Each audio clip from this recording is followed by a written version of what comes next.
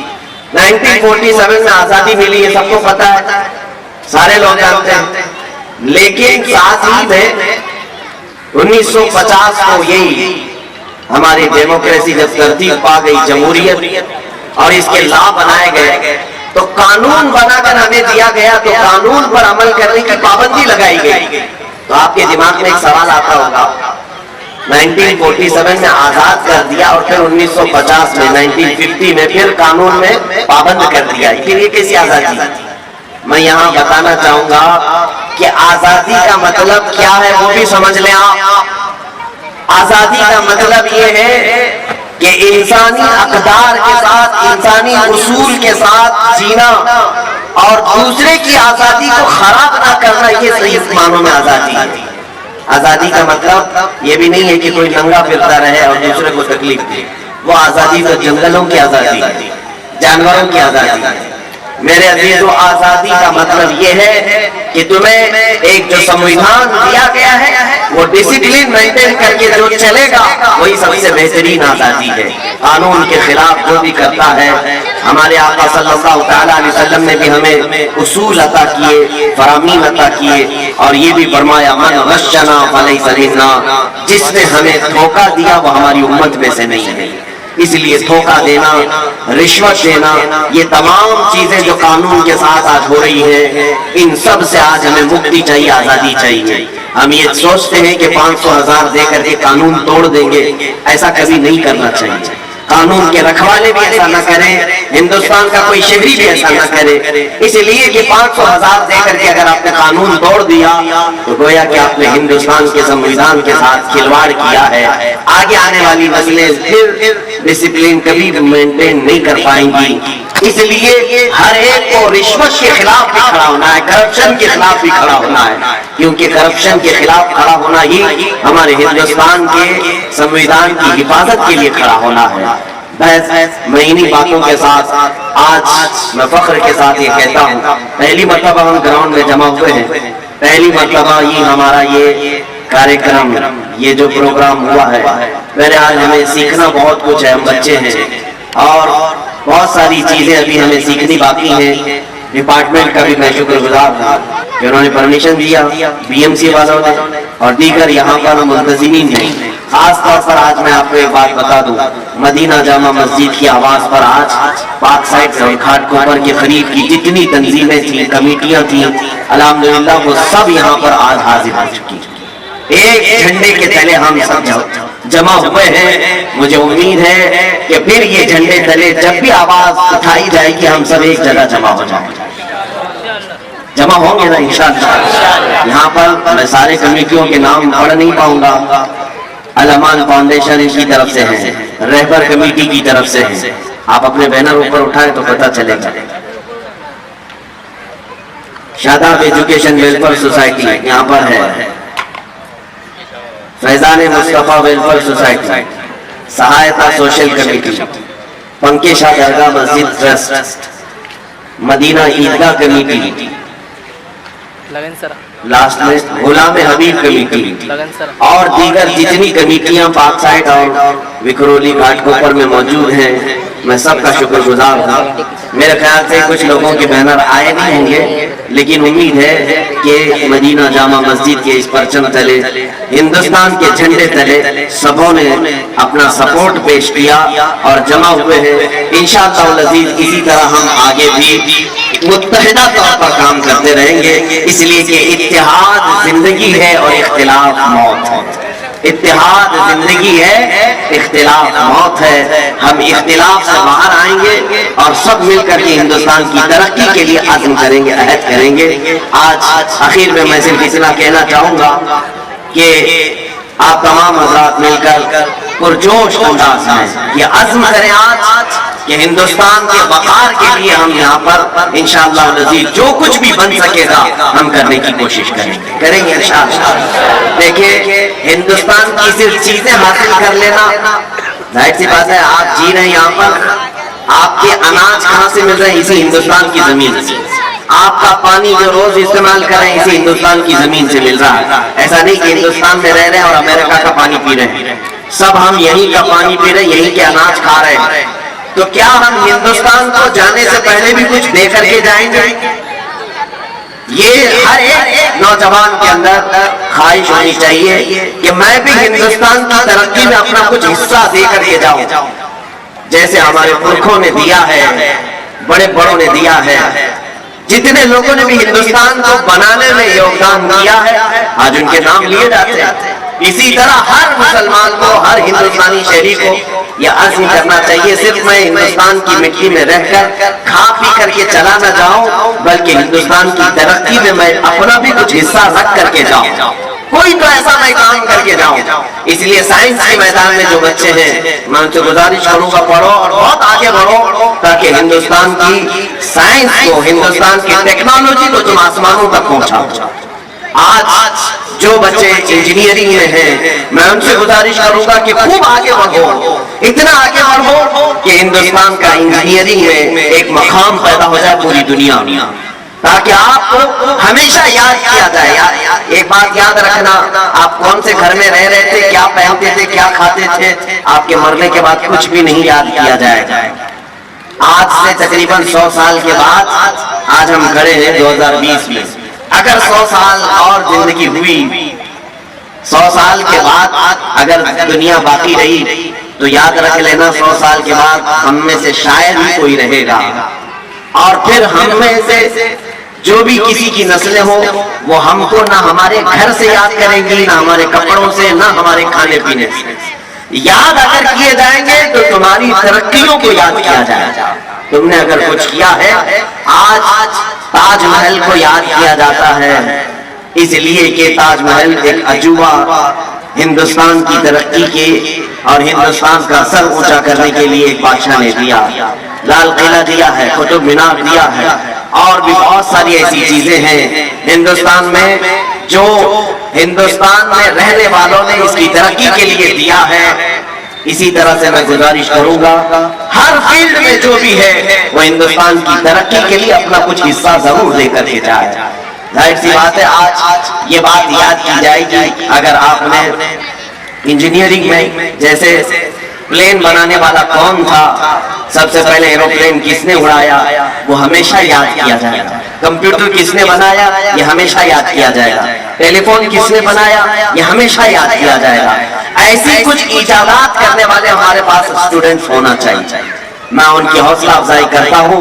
اگر کسی کے دماغ میں ایسی چیزیں ہوں تو سارے لوگ مل کر کے اس کی ہم مدد کریں گے، تاکہ ہندوستان میں جو بھی پروڈکٹ ہوگا، مینوفیکچرنگ ہوگی، پوری دنیا پر ہم اس کو ایسا پیش کریں گے کہ انشاءاللہ العزیز دنیا ہمیشہ یاد رکھے گی کہ اگر یہ چیز کسی نے بنایا تھا تو ایک ہندوستانی مسلمان نے بنایا تھا۔ انشاءاللہ العزیز آج ہم یہاں عہد کر کے جاتے ہیں، اخیر میں صرف اتنا ہندوستان کے لیے دعا کروں گا، اللہ رب العزت کی بارگاہ میں مولا کریم ہم سب کو اتحاد و اتفاق کی زندگی عطا فرمائے، مولا رب العزت ہم سب کو نظر بد سے محفوظ فرمائے۔